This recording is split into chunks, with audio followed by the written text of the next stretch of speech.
ഞാൻ നിത്യ. ഇത് എൻ്റെ മാത്രം കഥയല്ല, അനേകം പെൺകുട്ടികളുടെ ജീവിതം മാറ്റിമറിച്ച കഥ. ഹായ്. ഇപ്പോൾ ഇൻറ്റേൺഷിപ്പ് ചെയ്യുന്നു. അത് കഴിഞ്ഞാൽ ജോലി കിട്ടും.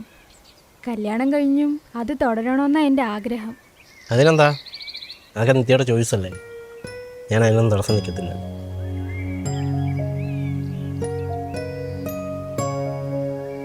ഇവിടെ നല്ല ആംബിയൻസ് ആണല്ലോ.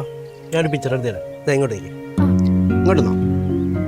ഓക്കെ, നന്നായിട്ട് ഇരിക്കുന്നേ. സ്മൈൽ. അതായിരുന്നു എൻ്റെ ജീവിതത്തിലെ അവസാനത്തെ ചിരി. അതിനുശേഷമുള്ള ദിവസങ്ങൾ.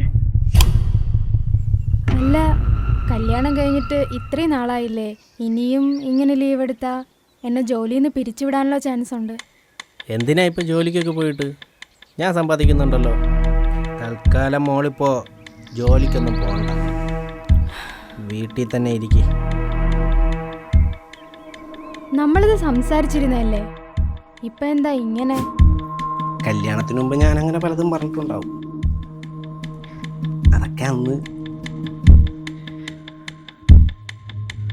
ഇനി നീ ജോലിക്കും പോവില്ല, ഒരു മറ്റിടത്തും പോവില്ല കേട്ടോടി. നോക്കി പേടിപ്പിക്കുന്ന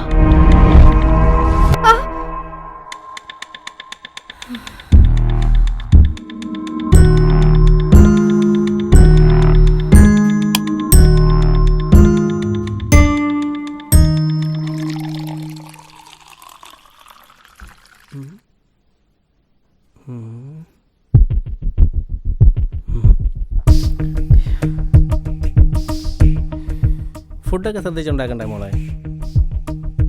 ഇനി ഞാൻ ഇതും കൂടെ കഴിക്കണോ? വേറെ എടുക്കാം. എത്ര പ്രാവശ്യം പറഞ്ഞാലും മനസ്സിലാകത്തില്ല.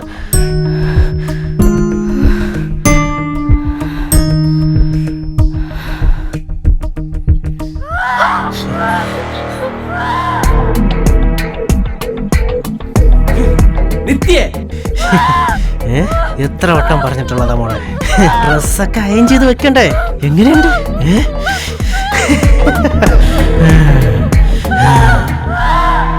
മോളെ, നീ ഹാപ്പി ആയിട്ടിരിക്കാനാകും അജയ് നിന്നോട് ജോലിക്ക് പോണ്ടാന്ന് പറഞ്ഞത്. ഇതൊക്കെ ദാമ്പത്യ ജീവിതത്തിൽ സംഭവിക്കുന്നതല്ലേ. അവന് നിന്നോട് സ്നേഹമുള്ളത് കൊണ്ടല്ലേ ഒരു കുഞ്ഞിനെ നോക്കുന്ന പോലെ നിന്നെ കെയർ ചെയ്യുന്നത്. ഓ, സ്നേഹക്കൂടുതലുണ്ടായിരിക്കും ആഹാരത്തിൽ നിന്ന് മുടി കിട്ടിയ അയാളെന്റെ മുഖത്ത് വെള്ളം ഒഴിച്ചത്. നീ സമാധാനായിട്ടിരിക്കെ. നാളെ ഞാൻ അങ്ങോട്ട് വന്ന് അജയോട് സംസാരിക്കാം, അവന് മനസ്സിലാകും. ഓ ശരി.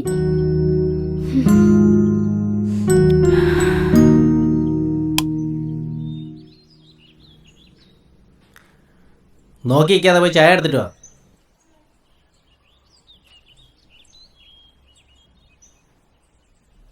ഇവനോടൊക്കെ സംസാരിച്ചിട്ട് എന്തിനാ? വേറെന്തേലും വഴി നോക്കണം.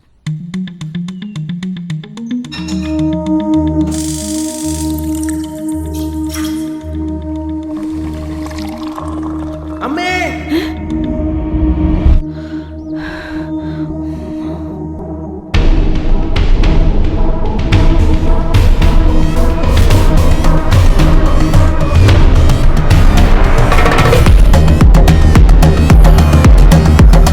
എന്റെ കൊച്ചിനെ തുറന്നോടാ നീ.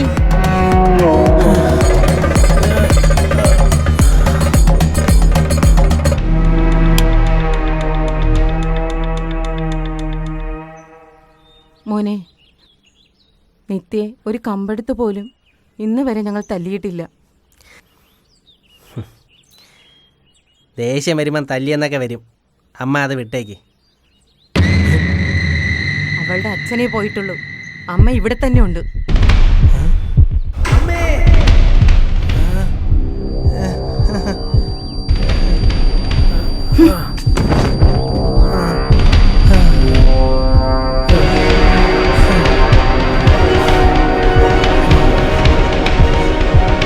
മോളെ, എടുക്കാനുള്ളത് എടുത്തിട്ടിറങ്ങും.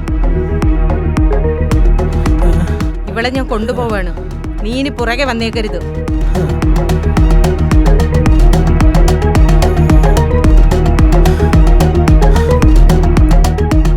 ഇത് അവസാനമല്ല, ജീവിതം റീസ്റ്റാർട്ട് ചെയ്യുന്നു. പുതിയ പ്രതീക്ഷകളോടെ.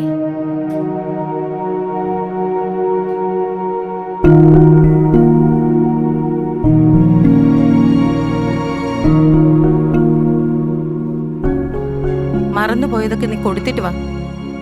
ഒന്നും ഇനി ബാക്കി വെക്കണ്ട.